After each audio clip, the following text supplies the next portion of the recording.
Channel को subscribe करिए, bell icon दबाइए, ये वीडियो ज्यादा से ज्यादा लोगों तक पहुंचाइए।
महंत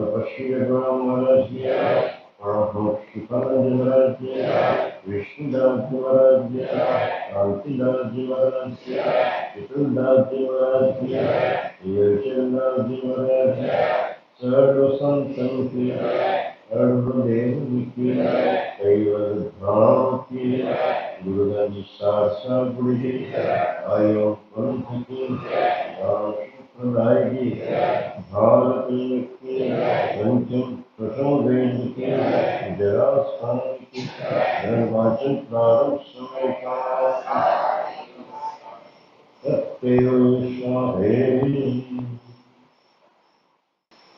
गईकाले આપણે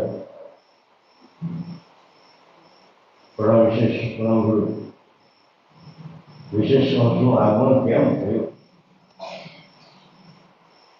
આ 14 રોગના દરેક ધ્રમની અંદર કરતા માલિકે શું ક્ષણ કરીએ કે ગઈકાલે કરતા માલિકે પોતાની દિવ્ય દ્રષ્ટિ પ્રસારી જોયું તો મારા ચૈતન્ય અંશ અનેક વાડામાં બોલાયેલા છે. જેના જેવા ગુરુ મળ્યા તે પ્રમાણે તેમનું ગુરુ એને સૂચન કર્યું છે. મારું તો આપ સૌને એક વિનંતી છે કે આપણે તો અહીંયા આવીએ છીએ કે ગ્રંથ વાંચવાનું છે તો પરમ ગુરુના શ્લોકથી રચાયેલી જે સ્તુતિ છે જેના અંતર સ્વરૂપમાંથી ઉદ્ગારથી નીકળે અને મંગલાચરણથી આપણે શરૂઆત કરી. મંગલાચરણ પ્રથમ ધર્મ સજ્જનોનું ધ્યાન પૂર્ણ હૃદય હૃદયમાં તમારું ધ્યાન ધરીને મંગલાચરણનું અધ્યયન કરશું. કહ્યું છે મંગલાચરણ એટલે મંગળ એટલે કલ્યાણ થાય. મંગળનો તો શું થાય છે કે પરમનું જે શુભમ સ્વરૂપ છે, શુભ ચરણ જે છે, શુભમ ચરણ આવા ખાસ યાદ રાખજો તમે. કારણ કે હું પણ જ્યારે આ વસ્તુ નહોતો સમજતો ત્યાં સંજીદાસ જોડે મેં બહુ સત્સંગ કર્યો. કદાચ આ ગુજરાતમાં મહારાજનો સત્સંગ કદાચ સંજીદાનો ન કહી છેલ્લા 25 વર્ષથી એમની જોડે સાથે રહેલો. તો મેં બાપજીને ઘણી વાર પૂછ્યું કે બાપજી સોહમ વસ્તુ છે શું? સોહમ વસ્તુ છે શું મને સમજાતું નથી, તો મને સમજ તો પાડો. તો દરેક વખત બાબત તો કહે છે પ્રણવનું સ્વરૂપ તો સોહમ સ્વરૂપ છે, વ્યાપક સ્વરૂપ છે, સોહમ બીજું ભ્રમ છે, આ છે તે છે. દરેક બાબતમાં તમે સોહમને વર્ણન કરો. મને સોહમમાં કંઈ ખબર પડતી. તો સોહમ સ્વરૂપ શું છે એ તો મને સમજાવો. મેં પ્રશ્ન પૂછ્યો બાપજી લીટી ફોડની વાત કરો લગભગ. ત્યારે આપણું મંદિર તો તૈયાર થઈ ગયું થોડું. અમે જે ઓફિસ છે ને એ કાચી ઓફિસ આવે. બાબુ શેઠની પણ મને જોડાવ ત્યારે પ્લાસ્ટર પણ નહોતું થયું. મેં બાબુને પ્રશ્ન પૂછ્યો બાબુજી કંઈક સમજાવો મને. બાબુજી 10 મિનિટ સુધી મૌન થયા. આ પૂછીને મને એમ લાગે કે આ પ્રશ્ન બાબુની તરફ ઘણો આવડતો હતો.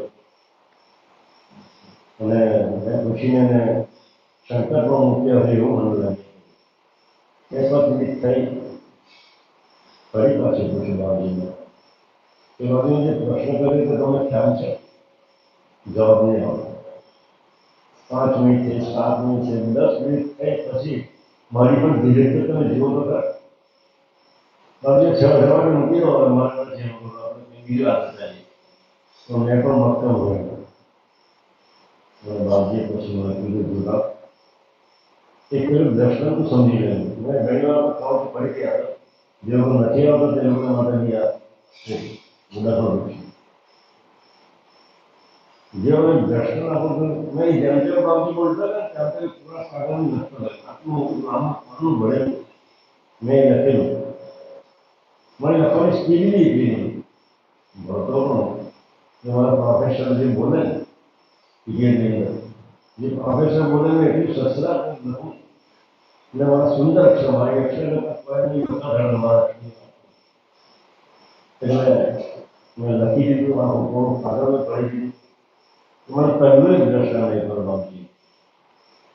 એનો કારણ હોય ને આ જોયું વાંધો નહીં બહુ ગમે.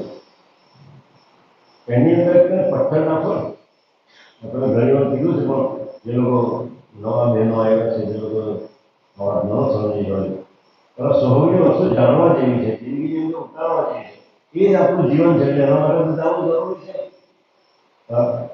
કરુણા સાગરનું જે વ્યાપક સ્વરૂપ છે એને જ કરુણા સાગર કીધા છે. એનું વ્યક્તિનું નામ નથી, પાત્રનું નામ કરુણા સાગર નથી. એનું જે વ્યાપક સ્વરૂપ છે સ્વરૂપ સ્વરૂપ એને કરુણાનો સાગર કીધું. નામ તો જોયું કરુણાનો સાગર. કરુણાથી ભરેલો સમુદ્ર જે પાણીથી ભરેલો હોય આ સમુદ્ર કેવો છે? કરુણાથી ભરેલો. એમાં એક કિંચિત માત્ર પણ ટાંકી મૂકે એટલી જગ્યા એમાં રાખેલી નથી. કરુણાનો સાગર છે. કરુણા સાગરનો વ્યાપક સ્વરૂપ જેને સ્વયં સ્વરૂપ પણ છે એના પોતાના વ્યાપક સ્વરૂપ કરુણા સાગર પણ બાજી આપેલું છે ગ્રંથની અંદર.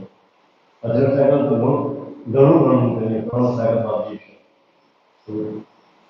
એટલે એ તળાવ હોય ને પથ્થર નાખો તેને જે કુંડાળો થાય ને આપણે જોઈએ પથ્થર નાખીએ હવે ચોમાસા ઉનાળા છોકરો બહાર નીકળે એટલે પાણી પસાર થાય જોખી પથ્થર નાખે એટલે એમાં કુંડાળો નીકળે. એ કુંડાળો જે આખા તળાવમાં ફેલાઈ જાય. કોઈ ખૂણો બાકી રાખે. હવે કુવામાં એક પથ્થર નાખીએ તો કુવામાં કુંડાળો એ તો આપણને ખબર નથી બાબુ તો આ બાબુ ખબર ગામડામાં આપણને ખબર છે. પણ એ રીતે એ જે કુંડાળો થાય છે ને જે ભરાઈ થાય છે જે મોજું જે નીકળે છે એવું જ મોજું કરતા માલિકની પ્રકાશ બ્રહ્મથી જેવી આ સોહમ બ્રહ્મ સોહમ નહીં સોહમ બ્રહ્મ પણ યાદ આવે સોહમ અને સોહમ. સોહમ તો જડે જ હતું પણ એના પર કરતા માલિકની મહદ સજાણ જાણતી જેવી પડી એટલે એનું બીજું નામ શું પડ્યું? સોહમ. શું પડ્યું? સોહમ. કરતા માલિકનો ભંગ મહદ ભંગ સજાણ જાણતી સહિત એ ભંગ આ સોહમ ભ્રમ પર પડી એનામાં જે વલય જે ઉત્પન્ન થાય છે એ વલયનું નામ જ સોહમ ભ્રમ છે. સોહમ બીજી ભ્રમ કહેવાય, સોહમ પ્રણવ કહેવામાં આવે. અને એ સોહમ પ્રણવ જ આખા 14 લોકના જીવ માત્રનું એ જીવન છે. એટલે ઘણા એવું કહે છે ને આપણા કે પંચમ પ્રથમ વેદનો લોક છે. હું એવું તો માનતો નથી કે બાબત આપી દીધું આને તે વળી વસ્તુ આવે છે તો મૂળ રચના પ્રથમ તો સોહ પ્રણોની જ રહી. એટલે પંચવેદનું સ્થાપન તો ત્યાં જ થઈ ગયું. શરૂઆતમાં ત્યાં જ પંચવેદનું સ્થાપન તો જેવી પ્રકાશ પ્રવૃત્તિ પડી અને સો પ્રવૃત્તિ પડી પણ પાછી એના અંતર્વૃત્તિનો ભાવ સંયુક્ત પાછળ અંતરની વૃત્તિ એમાં સંલિપ્ત કરી અને જે ભલે જે મોજું ઉત્પન્ન થયું એ મોજાનું નામ છે સોહમ. એ જગતના દરેક જીવ માત્ર અને એ સોહમના ચરણની અંદર મંગલાચરણની વાત કરું. મંગલાચરણ પ્રથમ એ મંગલાચરણ એટલે મંગલ એટલે કલ્યાણકારી. આ સોહમ જે છે એ દરેક વંશનું કલ્યાણકારી સ્વરૂપ છે. એટલે એમાં તમારી આરતને સમૃદ્ધ કરો, તમારી સુરતાને સમૃદ્ધ કરો, તમારી ઈચ્છાવૃત્તિને સમૃદ્ધ કરો અને જે કંઈ સમર્પિત કરો તો આમાં કરજો.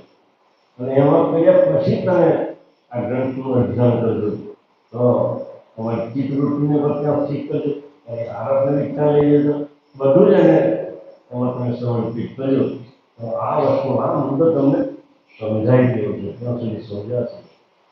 એટલે મારી બહેનોને મારી વિનંતી, મારી દીકરીઓની મને વિનંતી છે કે આ બાબત બહુ ગંભીર બાબત છે. દુનિયામાં કોઈ આ મુદ્દો હજુ સુધી પરમ સિવાય કોઈ લાગે નથી. એટલે આ સમજવાની જરૂર છે. એટલે મંગલાચરણની આપણે શરૂઆત કરીએ છીએ એ કરુણાસાગર ભગવાનના અંતર સ્વરૂપમાંથી નીકળેલા એક ઉદ્ધાર છે. એ ચાવડાને ગીત છે ઉચ્ચાર કરવા નથી ને, એના અંતર સ્વરૂપમાંથી ઉદ્ધાર નીકળેલા છે. એ જે શબ્દ નીકળેલા છે એ શબ્દ કઈ ચૈતન્ય શબ્દ છે. પાછા એ જળ શબ્દ નથી. એ ચૈતન્ય શબ્દનો આપણે અહીંયા બેસીને પ્રથમ એનું અધ્યયન કરીએ છીએ, પછી ગણતા આપણા છે તો પેલું અધ્યયન કોનું કરીએ? પરમ ગુરુના અંતર સ્વરૂપમાંથી નીકળેલા છે જે શબ્દ છે એ શબ્દનું આપણે અંતર સ્વરૂપમાં ધારણ કરી એનું અધ્યયન કરવાનું. ચલો એક તમે શબ્દ તમે એના મનમાં તમે એની પર કેન્દ્રિત કરો. એ શબ્દની પર તમારું મન કેન્દ્રિત કરો.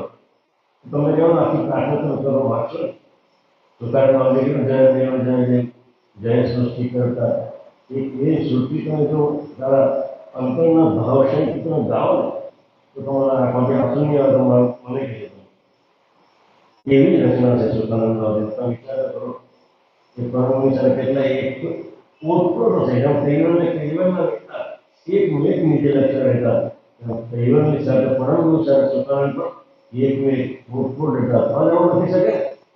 ઘરની ઘટના જે રચન એ ચોપાઈ તમને અમારી મને કાપે તમારી ચોપાઈની ગુજરાતી તૈયાર હોય તો એને 18 ગ્રંથો ગુજરાતીકરણ ઓફિસમાં મૂકી દીધું તો તૈવરની હવે નાપક નહીં હોય. બરોબરને આપણે નાપક કેવો હતો થોડી વાત નહીં આવે છે. યારની અંદર હાકડિયા કરીને કામ છે. હાકડિયા કરીને સુધાર બાબી નાતા હતા પેલા 5 જણ આવે એ કુવા ઉપર તો છાણા રહે પાણી સવારમાં જેવો કુવા પર પાસે નાતા હતા અને એનો કારણે બધું દીકરું નહીં કે ભાઈ એનું નામ છે. તો બાકી કેટલા જે જૂનો 30-40 વર્ષથી આંબો છે તો ક્યાંય નથી આવતું. એ તમે નીચે દેખાતા છે આવતા વર્ષે કાપી નાખવાના છે. તે સુધારવા લોકો પાણી લીધું અને એનું મૂળમાં નીકળ્યું. ભલે એને કાપતા નહીં આવતી વર્ષે કેરી આવશે. જો વચન સિદ્ધિ તો જુઓ સંતની આ તમે જે કહું છું કે દ્રષ્ટાંત નથી એ સંતોના વચનની સિદ્ધિ કેમ કરે છે એ માટે મેં તમને આપો છું.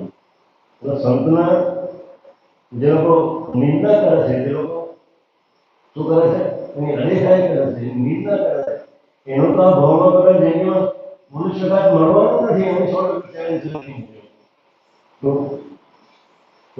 નથી ગુરુની નિંદા કરે તે ગૌનો વારંવાર ગૌમાં આવે છે ને એટલે ગુરુની નિંદામાં કરાઈ પડી અને સંભળાઈ પડી છે. ગુરુની નિંદા કરતા આપણે સંભળાય. મારા પિતાજીને કોઈ એમ કે છે નિંદા કે આપણાથી સાંભળીએ ન શકે. એટલે ગુરુની નિંદા પણ નહીં કરે છે, ગુરુની નિંદા સંભળાય પણ નહીં માનવ એટલું તો મજબૂત આપણામાં એના માટે પ્રેમ, શ્રદ્ધા, વિશ્વાસ એટલો અલગ હોવો જોઈએ આપણે સાંભળીએ છીએ. એટલે તો પછી બીજે વર્ષે જ્યારે સુધાર પાસે ઘરે ગયા ને ત્યારેથી આવો એમ ચિતા ભરેલો. પહેલાં એ કીધું બાબી તમારું વચન આવે સાંભળી લીધું. જળ સૃષ્ટિ છે, સ્થાવર સૃષ્ટિ છે, તે ગુરુનું વચનની માન્ય કરે છે. વિચાર કરો, આપણે તો જંગમ સ્વરૂપ છે, પણ પેલા સ્થાવર જંગમે પરમ ગુરુના સુખાનંદ બાબીના વચનો સાંભળ્યા અને બીજે આવતા વર્ષે ક્યારેયનું એને ફળશ્રુતિ આપી તો એના વચનો પેલા પર કેટલી અસર થઈ એ તો વિચારો. ને આપણા વચન આપણે તો રોમે રોમ જાગૃત છે, હવે એના વચનો કોઈ અસર કરતી નથી. કેટલાક તો જેટલાની વચનની અસર થઈ છે એ બધા અહીંયા આવે છે. કહેવાનો મતલબ એવું નથી કે બધાને અસર સંજોગ અસર કોઈ ન આવી શકતા એવું બનવાનું છે, પણ આ વચનો એટલા બધા તીક્ષણ ઉતરી જાય છે, હૃદયમાં સરસ ઉતરી જાય છે, એવા વચનોનું આપણે અધ્યયન કરીએ છીએ. એટલે આગળ ચાલીએ આપણે વચનોથી કઈ છે લગભગ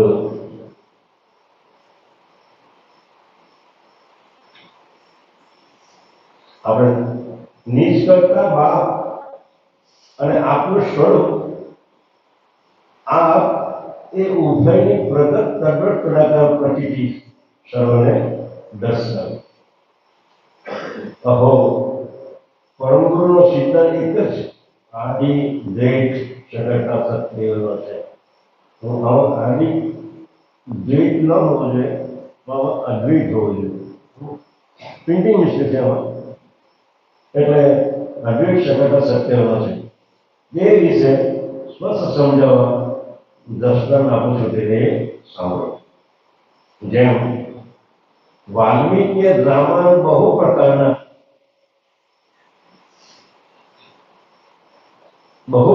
દર્શન, પણ તે ભિન્ન ભિન્ન સર્વ ગ્રંથને વિશે એક આદિ રામનું જ વર્ણન કર્યું. વાલ્મીકીએ ઘણા બધા રામાયણ, મહાભારત એમની 100 પ્રકારની મહાભારત છે. તેમાં રામાયણ બી એટલા બધા રચાય છે, જાત જાતના રામાયણ, જેને જેટલી લાગ્યું દોહન કરતા કરતા ગયા. જેમ જેમ એમાંથી દોહન કરતા ગયા તેમ તેમ કઈ નવ સ્વરૂપ નાખતા ગયા. પણ જે સ્વરૂપનો મુદ્દો તાળવવાનો હતો એ મુદ્દો તાળ્યો. એને સ્વાદિષ્ટ રસોઈ બનાવવા માટે જાત જાતના મસાલા નીકળે ને, રામદેવના બધા મસાલા જુદા જુદા, સોળી મસાલાનો મસાલો, આનો મસાલો જુદો, એમ તેમ આવા બધા મસાલાનું મિશ્રણ કરતા ગયા અને સ્વાદિષ્ટ રસોઈ બનાવી. પણ એ સ્વાદિષ્ટ રસોઈ તમે યાદ રાખજો એ શરીરને નુકસાન કરનારું હતું. એટલે આ બધા જે રામાયણ અને મહાભારતો રચાયેલા એ અંતર સ્વરૂપને બી નુકસાન કરનારા છે. એટલે આદિ રામનું જ વર્ણન કર્યું છે. વળી જેમ કોઈ પતિવ્રતા પોતાના પતિ વિના બીજાનું ધ્યાન ધરે નહીં, તેવી રીતે પરમ ગુરુએ પણ જે લોકોમાં જે જીવોનો જેવો ભાવ લીધો તેઓને તેઓ જીવ પ્રત્યે પરમ દયાળુ વર્ણનપૂર્વક બોલીને લક્ષ્ય આપ્યું. જ્યાં જેવા જરૂર પડી, જ્યાં જેવું સ્થાન તે પ્રમાણે લક્ષ્યબોર્ડ આપ્યું.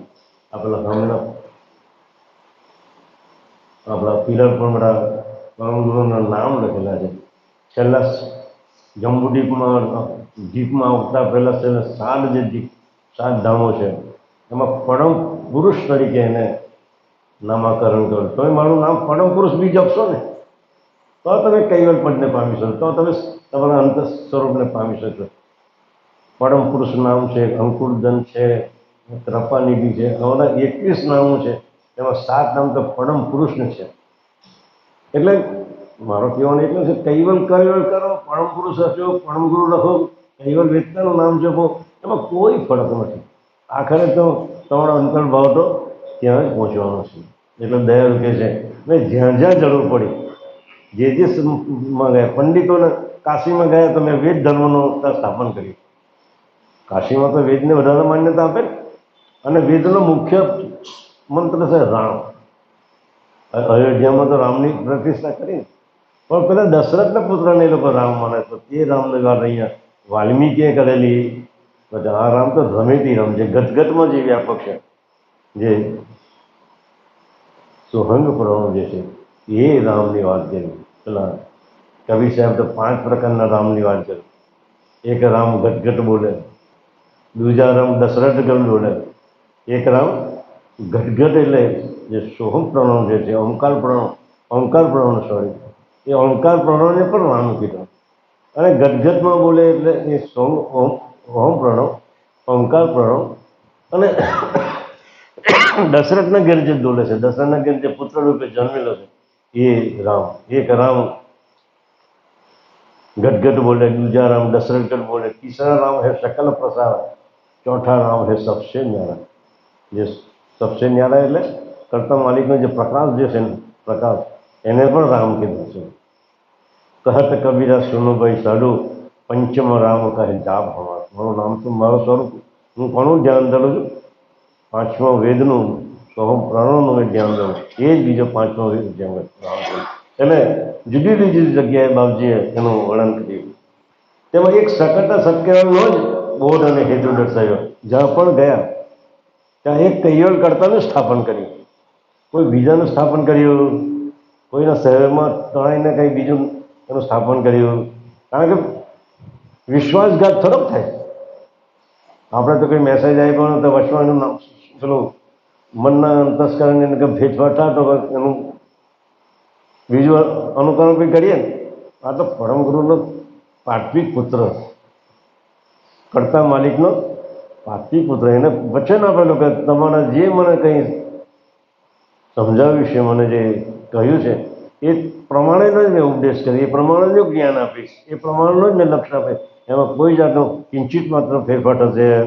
એટલે કીધું ને બાપજી આગળ કે મારા વિશ્વાસપાત્ર જે પુરુષ છે, જે મારી બાજુમાં છે, મારા અંતર સ્વરૂપમાંથી એ પ્રગટ કરેલો છે, મેં એ પુરુષને જે મોકલું તો જે પ્રમાણે મારો જે લક્ષ્ય છે, જે પ્રમાણે મારું જ્ઞાન છે, ભવના બંધનમાંથી મુક્ત કરનારું જે જ્ઞાન છે, એ પ્રમાણેનું જે જ્ઞાન ઘટશે, એમાં કોઈ ફેરફાર થશે નથી. એટલે કે છે એ પ્રકારે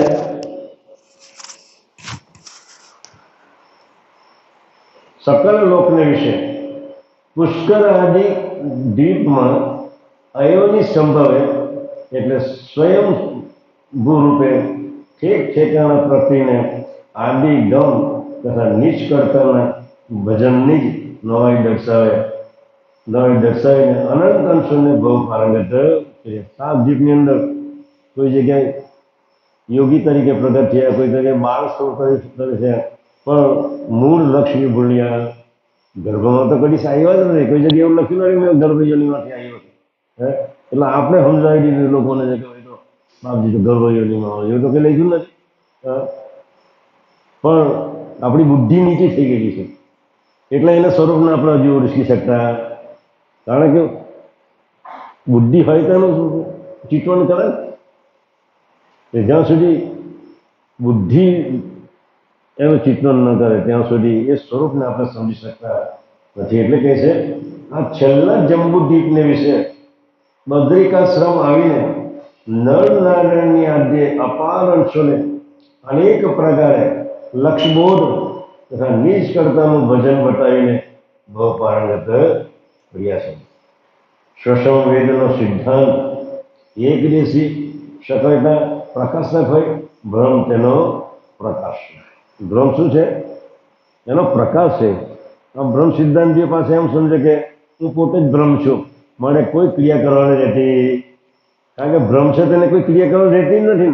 હું સ્વયં ભ્રમ છું, એટલે મારે કંઈ મને મારા શરીરને કંઈ લાગતું જ નથી. મને ગમે તેવું દુઃખ પડે તો મને એનો અનુભવ થતો નથી. પણ એને એક કામ કરજો કે એ બેઠો હોય ને હું ભ્રમ સ્વરૂપ છું એમ કહે અને જરા દિવાશ્રીસ આપી દેજો ને તેને જરા, જો ચોંકે કે ના ચોંકે. જો તું ભ્રમ સ્વરૂપ જો હોય તો તારે દાજુ ન જોઈએ ને. તો તું જાણી એમ કહે છે ભાઈ તો હું ભ્રમ સ્વરૂપ છે. ભાવ એટલે સ્વરૂપ ભ્રમ સ્વરૂપ છે એટલે શું છે? એ ભ્રમ એવી વસ્તુ છે કે ભાવોથી નહીં છે. એમાં કોઈ જાતનું કર્તવ્ય શક્તિ નથી, એમાં ક્રિયા શક્તિ નથી. તો શું કરે છે? છતાં કેમ દાજે છે? તો બાપજી એવું લખ્યું છે કે એમાં એ ગર્ભ સંકટની સાથે બંધાયેલો છે. આ અંશ સાથી બંધાયેલો છે, ગર્ભ સંકટ એને લાગેલું છે. મૃત્યુ એટલે જળ અને ચૈતન્ય છૂટું પડવું. મૃત્યુ એટલે શું? જળ અને ચેતનનું છૂટું પડવું. અને ગર્ભ સંકટ એટલે જળ અને ચેતનનું જોડાણ. જ્યાં સુધી ગર્ભ સંકટ એટલે કે આ આત્માનું અને શરીરનું જોડાણ છે ત્યાં સુધી એને ગર્ભ સંકટ છે અને છે. અને એ ગર્ભ સંકટમાંથી કોણ દૂર આવે, કોણ છોડાવે તમને? કોઈ સદગુરુ મળે તો તમને છોડાવે. એક માણસ એના ઝડુખાની અંદર બીડી પીતો હતો અને બીડી જ્યારે પૂરી થવા આવે ને એને બીડી એમ કરીને ફેંકી દીધી. તો બાજુમાં જે માણસ થતો હોય તો તેનો છેલ્લે બંડાની પર પડી. અને જેવી પડી એટલે પેલો બીડી તો સરકેલી હતી, ચોંકી ગયો. તો આ કોણે નાખ્યું? કે પેલો ભાઈ કે ભાઈ સોરી એમ કે તને ખબર નથી પડતી કે મેં દાઝી ગયો. હવે કોણ દાઝ્યું? પેલો કહે કે મેં દાઝ્યો. ગીતા એમ કહે છે કે ગીતાજી આપણને એમ કહે છે કે ભાઈ આત્મા તો દાઝતો નથી, નૈનમ છેદમ શસ્ત્રથી વિંધાતો નથી, વરસાદ એને ભીજી શકતો નથી, અગ્નિ એને બાળી શકતો નથી. તો આ દાઝ્યું કોણ? અને જો આમાં શરીરને આપણે શ્વસનમાં લઈ જઈએ, ચહેરા પર મૂકીએ, એ દાઝતું શરીર જો દાઝતું તો બૂમ પાડે કે ના બૂમ પાડે? તારે નથી બૂમ પાડતું. પણ આ નથી બૂમ પાડતું એનું કારણ છે કે એ આત્મા અને શરીર, જળ અને ચૈતન્યનું સંયોજન છે. જ્યાં સુધી અંશને જ ભક્તમાન કરવું પડે. અંશને જ એ પીડા થાય છે. શરીરને પીડા થતી, એમાંથી નીકળી ગયા, આત્મા નીકળી ગયા પછી કશું જ નથી. પેલાને બી કંઈ નથી થતું ને આને કંઈ નથી થતું. પણ જ્યાં સુધી આનું બંધન છે એને જ ગર્ભ સંકટ કીધું છે. ગર્ભનું બંધન જે છે, વારંવાર જન્મ અને વારંવાર મળવું, બરાબર, અહીંથી અંશ નીકળી ગયો એ પ્રમાણે એનું ખોડ્યું ત્યાં તૈયાર જ હોય. જ્યાં સુધી ખોડ્યું તૈયાર નહીં હોય ત્યાં સુધી એનો અંશનો પ્રવેશ થતો જ નથી. એનું સેટિંગ તો તમે જુઓ. અનંત બ્રહ્માંડ જેને સર્જી લીધા એને કયા ઘાટમાં ક્યાં મૂકવો એ એની સત્તાની બાબત છે. એનું સેટિંગ કેવું હતું? એમ કહેવાય છે કે બોમ્બેની સબઅર્બન ટ્રેનો છે ને એનું સેટિંગ જે છે ને આખા દુનિયામાં વખણાય છે.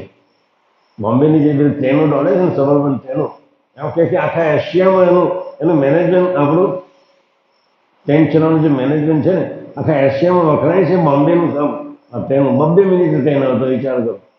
હવે આટલામાં જે સેટિંગ કરતો હોય તો અનંત બ્રહ્માંડના અંશોનું કયા અંશને કયા ઘાટમાં મૂકવું એનું સેટિંગ કેવું હતું એવો વિચાર કરો. એની બુદ્ધિ કેવી હતી? એક જ બુદ્ધિમાં 14 લોકનો પસારો કરેલો છે. કંઈ એને આપણે ઓળખી શકતા, એના માટે કંઈ કરતા નથી. એના માટે કંઈક કરવા જેવું છે, એના માટે મળી શીખવું જોઈએ આપણે. કંઈ આપણો અક્કલ નથી ચાલે. રસ્તામાં જતા જતા હવે ટ્રક આવતી હોય અને તરો ભગવાન બસ અત્યારે ભગવાન યાદ આવે, કારણ કે આપણે બીક છે. સામેથી આવે છે અમે જોઈએ છે પણ મૃત્યુ આવવાનું જે નક્કી છે આપણને ખબર છે, ક્યાં આવશે તે ખબર, એટલે આપણને બીક નથી લાગતી. એમ કહી દે તને કાલે મળવાનું હતું, કોઈ કહી જાય તો આજથી મારે જપવાનું ચાલુ કરી નાખે. પણ આપણને ક્યારે મૃત્યુ ક્યારે આવશે એ આપણને ખબર છે. અને ખબર પડવા માટે બી પ્રયત્ન કરવા પડે. આપણે છગન દયા હતો ને, સીડી ઉમડી ગઈ બોમ્બે વાળા, એનો દાદા હતો. મને ઘણી વાર વાતો કરી અહીંયા આવતા ત્યાં. હું ઘણી વાર એને ઘરે જતો એમ, એની એક વાત મને આવે છે. ત્યારે સવારના પરમાં નવાનો ટાઈમ થયો ને તેની ડોશીને કંઈ કહ્યું, ડોશી તો જલ્દી કરો કે, કારણ કે પારસી જેવા લાગતા ને તો શબ્દ આવો તો આવો વાપરે. ડોશી તો જલ્દી કરો, મારો સમય થઈ ગયો હતું. પણ ડોશી સમજી નહીં શકી. અને એ બાથરૂમમાં ગયેલી તો બહાર નહીં નીકળી અને ત્યાં તરફ છે ને પોતાનો પ્રાણ છોડી દીધો. એટલે એને ખબર પડે છે જે લોકો પરમ ગુરુની સાથે નાતો જોડાયેલો છે, એના સાથે સંબંધ જોડાયેલો છે, એના સ્વરૂપની સાથે આપણે એકમેક થઈ રહ્યા છે, તેને કાલે મરવાનો છે તે ખબર પડી જાય છે. એટલે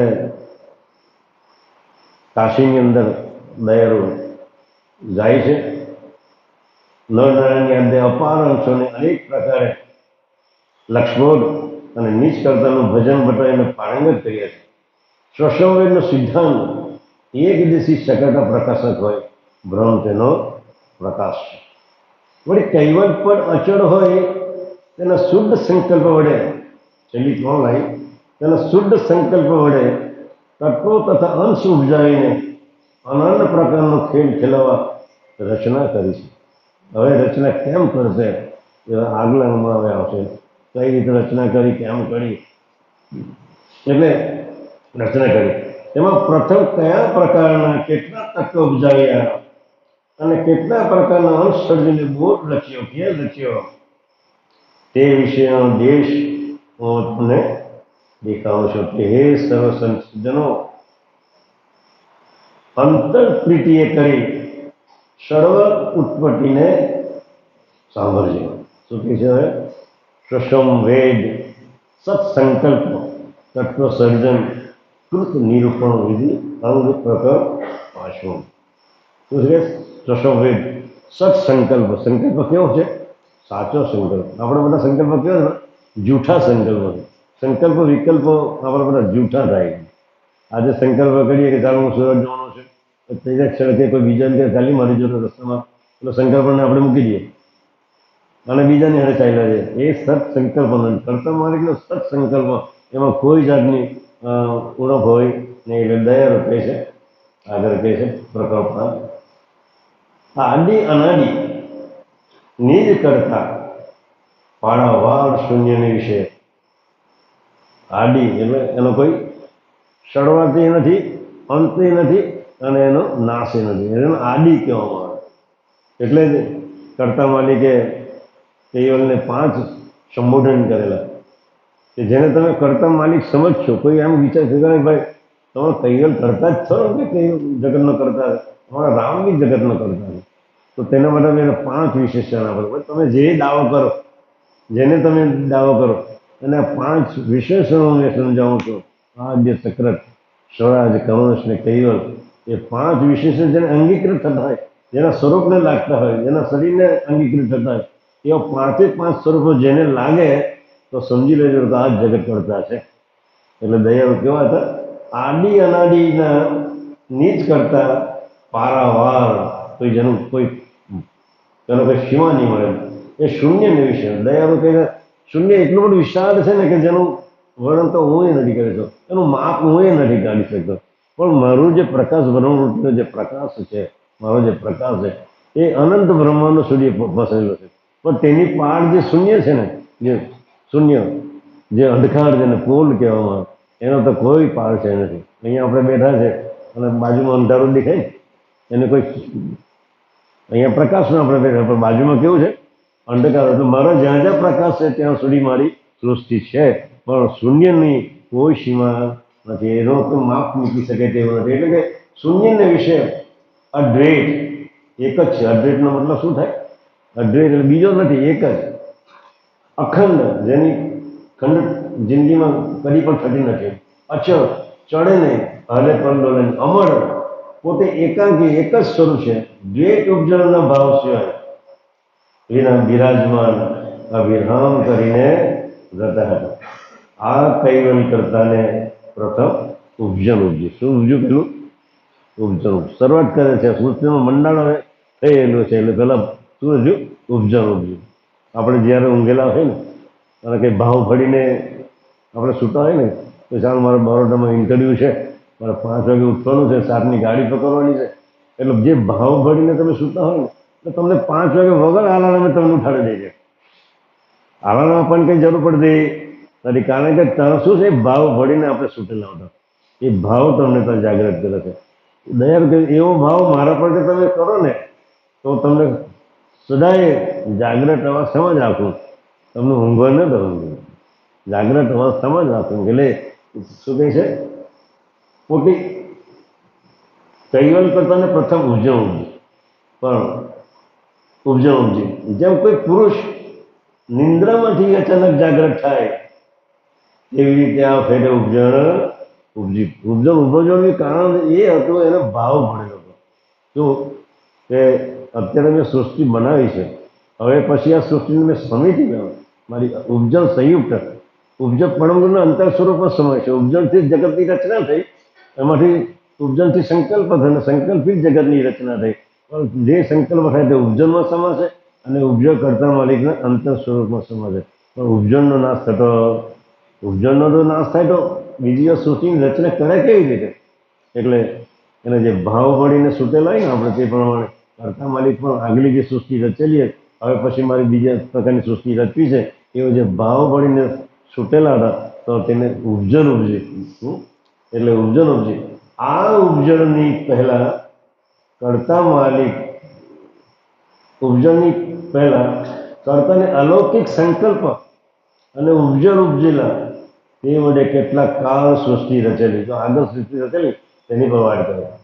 તેનો સંહાર કરીને ઉપજન સંકલ્પ સમેત લીન કરી દઈને પોતે અભિન્ન ગતિરૂપ એકાકી અદ્વૈતપણે અભિરામ અશક્ય કાળ લેતા. આગળની જે સૃષ્ટિ જે રચેલી ને એનો વિરામ કરીને બીજી વાર સૃષ્ટિ રચીશ એવો ભાવ ભરીને છૂટા હતા. છૂટા તો હોય ને, આપણે સમજાવવા માટે આ સમજાવીએ છીએ. એટલે એ ભાવ ભરીને એમ કે જાણે કે અવિરામ અસંખ્ય કાળ લેતા હતા. જેમ કોઈ મનુષ્ય દ્રષ્ટાંત આપે પાછું, જેમ કોઈ મનુષ્ય પોતાના હથિયાર મૂકીને નિશ્ચિત પણ આરામ કરે છે. મારી બહેનોને વિનંતી છે કે આજે બહુ ચિત્ત લઈને સાંભળજો.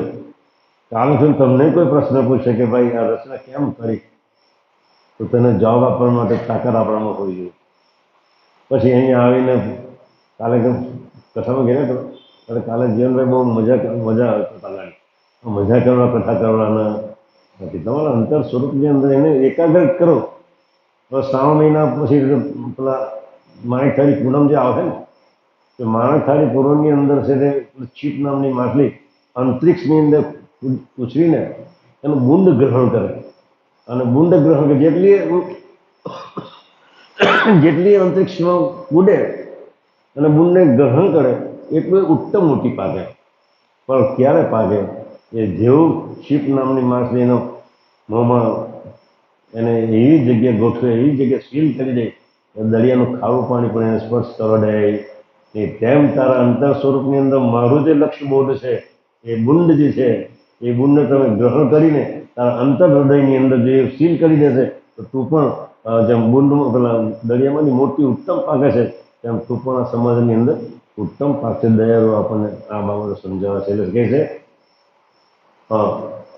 જેમ કોઈ મનુષ્ય પોતાના હથિયાર મૂકીને નિશ્ચિંતપણે આરામ કરે છે, તે પુનઃ પોતાની મેરે જાગ્રત થાય છે. જે ખેડૂતનો દાખલો આપેલો છે તે જ રીતે કર્તાને પણ અચાનક ઉપજણ ઉપજી તે રૂપથી જાગ્રત થયા. એ શ્રોતા ધ્યાન રાખજો, આ ઉપજણને સંકલ્પ કહેવાય. હજી તો સંકલ્પ તો 8-9 પ્રકારના ફેક્ટર્સ આવે છે. એને ધારણા ઉપજી ને એને અભિમાન થયું ને એને પ્રકાશ ધર્મ વૃત્તિના એક બાહ્ય વૃત્તિથી એને નિરંજન પુરુષને ઉપજાવ્યા અને અંતર સ્વરૂપના કોંગ્રેસને ઉપજાવ્યા. આ બધી બાબતો બધી પાછળ આવશે, પણ અત્યારે તો ટૂંકમાં કહે છે કે આ ઉપજનને સંકલ્પ કહેવાય નહીં. આ સંકલ્પનું રૂપ તો હવે પછી થશે. હવે આ ઉપજન ઉપજી તે ઉપજનને પતિએ પોતે જાણી, જે ઉપજન ઉપજીને સ્ફુરણ થઈ અને અંતઃસ્ફુરણથી જે સ્ફુરણ થાય ને એ કૈયળે કરતાએ પોતાના અંતરદ્રષ્ટિથી જોવાની જે ભાવના જે જાગી ને એ આ ઉપજન ઉપજી તે ઉપજનને પતિએ પોતે જાણી કે મને અચાનક શું થયું, મને આ અચાનક થયું એમ જાણો. એમ જાણવાની જે જાણ તે તેના સ્વરૂપથી સ્ફુરણ થઈ. આથી કરીને આ ઉપજણને પોતાના સજાણ નેત્રોને, જો એની જે નેત્રો હતા ને કર્તા માલિકના દિવ્ય નેત્રો, જેને પ્રકાશ વૃત્તિ પણ કહેવામાં આવે, પ્રકાશ ભ્રમ વૃત્તિ પણ કહે, એ ઉપજણને જોઈ એને સજાણ નેત્રો. કેવા નેત્રો છે? દયાળુનો કેવા નેત્રો છે? સજાણ જાણ. તેને જ બાહ્ય દ્રષ્ટિ કહેવી જોઈ છે ને. એની જે દ્રષ્ટિ જેવી રીતે ઉપજણ પર પડી અને ઉપજણને નેત્રો વડે જોઈ એને બાહ્ય દ્રષ્ટિ જાણવી હતી. આ બાજ દ્રષ્ટિ અને ઉપજણ આ બંને જાણનાર તે પ્રકારની અંતરદ્રષ્ટિ. શું કહે છે? જે બાહ્ય દ્રષ્ટિ જે છે એ બાજ દ્રષ્ટિ અને ઉપજણ, બાહ્ય દ્રષ્ટિ અને ઉપજણ આ બંનેને જાણનાર કોણ? પોતાની કર્તા માલિકની અંતર્વૃત્તિ, એને અંતર્વૃત્તિ જાણેલો છે. આ સજાણ અંતરદ્રષ્ટિ અને સજાણ બાહ્ય દ્રષ્ટિ આ બંને દ્રષ્ટિએ એને વિશે સકળતા પટીએ હેતુ ધારણ કરે. મારે શું કરવાનું છે, મારે શું બનાવવું છે, એવો એને હેતુ ધારણ કર્યો કે આટલું તો મેં ઉપજન કરી, ઉપજન ઉપજાવી, મારે એના નેતૃત્વથી મેં જોઈ અને જેવી દ્રષ્ટિ નાખી એટલે બાહ્ય દ્રષ્ટિ છે એના ઉપજન અને બાહ્ય દ્રષ્ટિને મારી અંતરદ્રષ્ટિ જોઈ, આટલે સુધી ક્રિયા એને બધી કરી. આ તો બધા અવ્યક્ત છે, કારણ કોઈ પાત્ર છે અને અંતર સ્વરૂપમાં જ આ બધું થાય છે, બહાર કંઈ થતું નથી. એટલે એને અંતર સ્વરૂપની આ બધી વાતો છે. આપણે એટલા નસીબ સાહેબ છે કે આવી કરતા માલિકીની રચના કેમ કરેલી એ આપણને શીખવે છે. તમે પણ આવા ઉત્તમ જો પાકવું હોય તો તમે પણ આ પ્રકારનું કરો તો તમે પણ બાળકને ઉત્તમ તમે પકવી શકો એમ કહે છે. એટલે કહે છે સકળતા પટી હેતુ ધારણ. આ હેતુના બે પ્રકાર છે, એક અંતર અને બીજો બાહ્ય હોય. આ બે વૃત્તિઓ જાણવી. આટલા પ્રકારે અલૌકિક તત્વો ઉત્પન્ન થયા, તે બધા તત્વોને જોઈ, એ બધા તત્વોને ઉત્પન્ન કર્યા ને, ઉપજણવૃત્તિ, બાહ્ય દ્રષ્ટિ, અંતર્વૃત્તિ, આ બધી જે ઉત્પન્ન થાય ને તત્વો, એ જોઈને સકળતા પટીએ ધારણા ઉપજી. એવો પછી પાછી ધારણા ઉપજી અને ધારણા કે મારે શું કરું, કઈ રીતે કરવું, શું કરવું, કઈ રીતે કરવું, આમાંથી મારે કયો ખેલ રચવો, એવી એક ધારણા ઉત્પન્ન કરી. આ ધારણા એ એનું શુદ્ધ અભિમાન, પરમ કર્તા માલિકનું જે શુદ્ધ અભિમાન. આપણે બી શુદ્ધ અભિમાન ધારણ કરવું જોઈએ. મારો કર્તા માલિક અનંત બ્રહ્માંડનો રચયિતા છે, હું એનો અંશ છું, એનો મારો એ મારા ગુરુ છે, એ જ મારા સદગુરુ છે, એ જ મારા પરમ ગુરુ છે, એવું અભિમાન પણ આપણે હોવું જોઈએ. કોઈ મારા બે શબ્દ પૂછે કે આનો જરા સમજાવો તો ખરું. મારે એક મિત્ર આવે છે, થોડું વાર છે, કિશોર ગામિત કરીને આવે છે, ઘણા અહીંયા કવિ છે. એ વ્યારામાં તો ડેલાટ કરીને ગામ છે, ત્યાં ડેલાટ કરીને ભજનની એ લોકો ઘણા બધા ભજનો ગાય. આપણે કેવું ભજનો ગાય, ઘણા બધા ભજન ગાય ને એનો ભજનનો શોખ. તો ત્યાં ગયો અને ઓહંગ સોંગ કરકે એક તાળ જાન હૃદય કૈવલ કીર્તાળ એમ કઈ પેલું ભજન ગાયું, સાખી બાકી બોલીએ. ભજન પૂરું થઈ ગયું પછી એમ કહે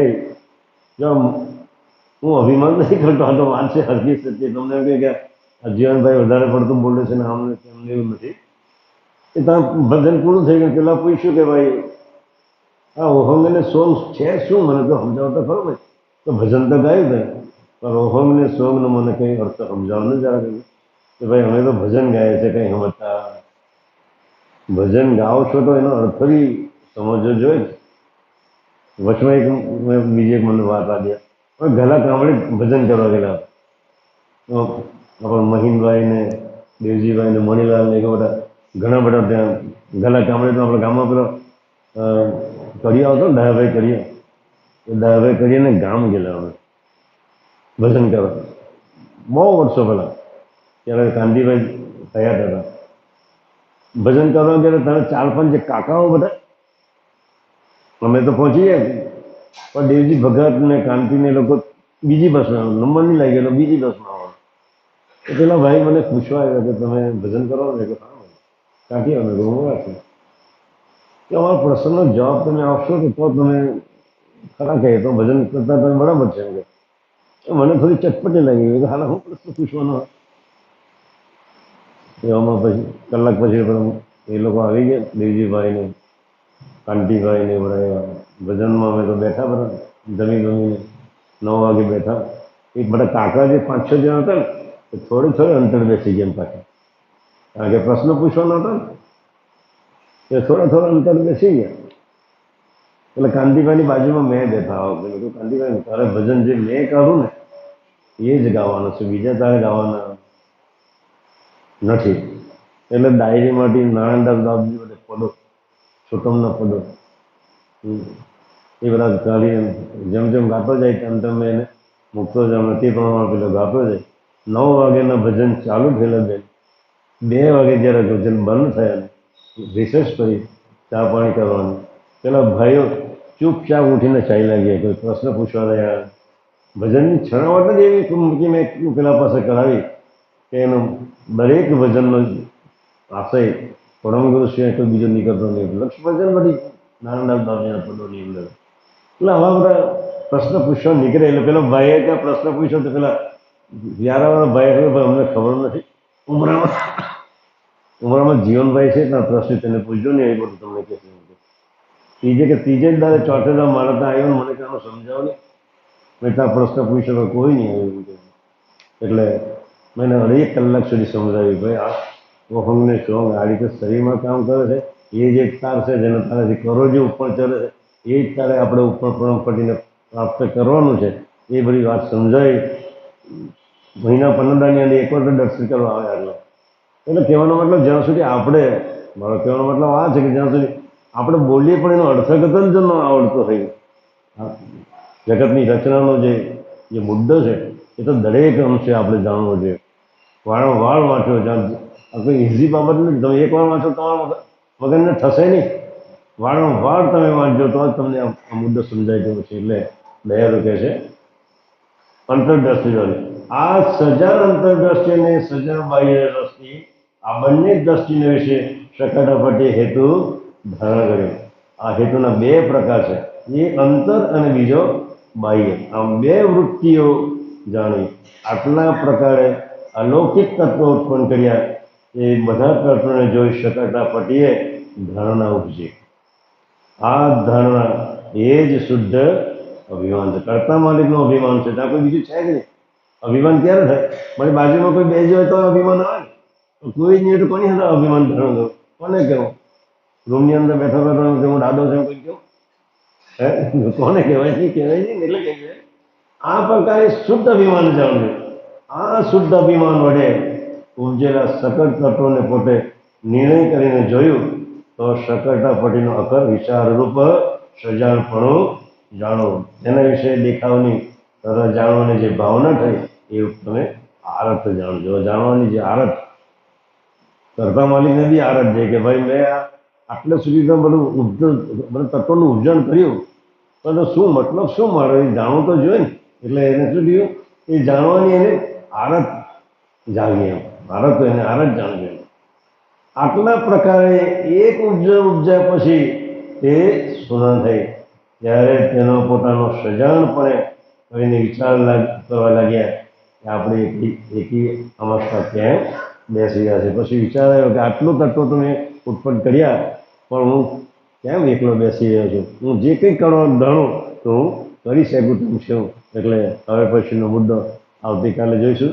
જટ કરુણા સાગર ભગવાન आद्य सकृत स्वराज कमेश करता की, कृष्ण स्वामी महाराज की, हेमंत करुणा सागर भगवान की, नरेश सागर महाराज की, महान तपस्वी रघुराम महाराज की, परमहंस सुखानंद जी महाराज की, विष्णुदास जी महाराज की, शांतिदास जी महाराज की, शीतलदास जी महाराज की, हरिशलदास जी महाराज की, सर्व संतन की, सर्वदेवन की, कैवल धाम की, गुरुगाली सारसावड़ी की, आयम पंथ की, ज्ञान संप्रदाय की, भाल तिलक की, पंचम प्रथम वेद की, जगास्थान की, धन वाचन गुणाधिशय का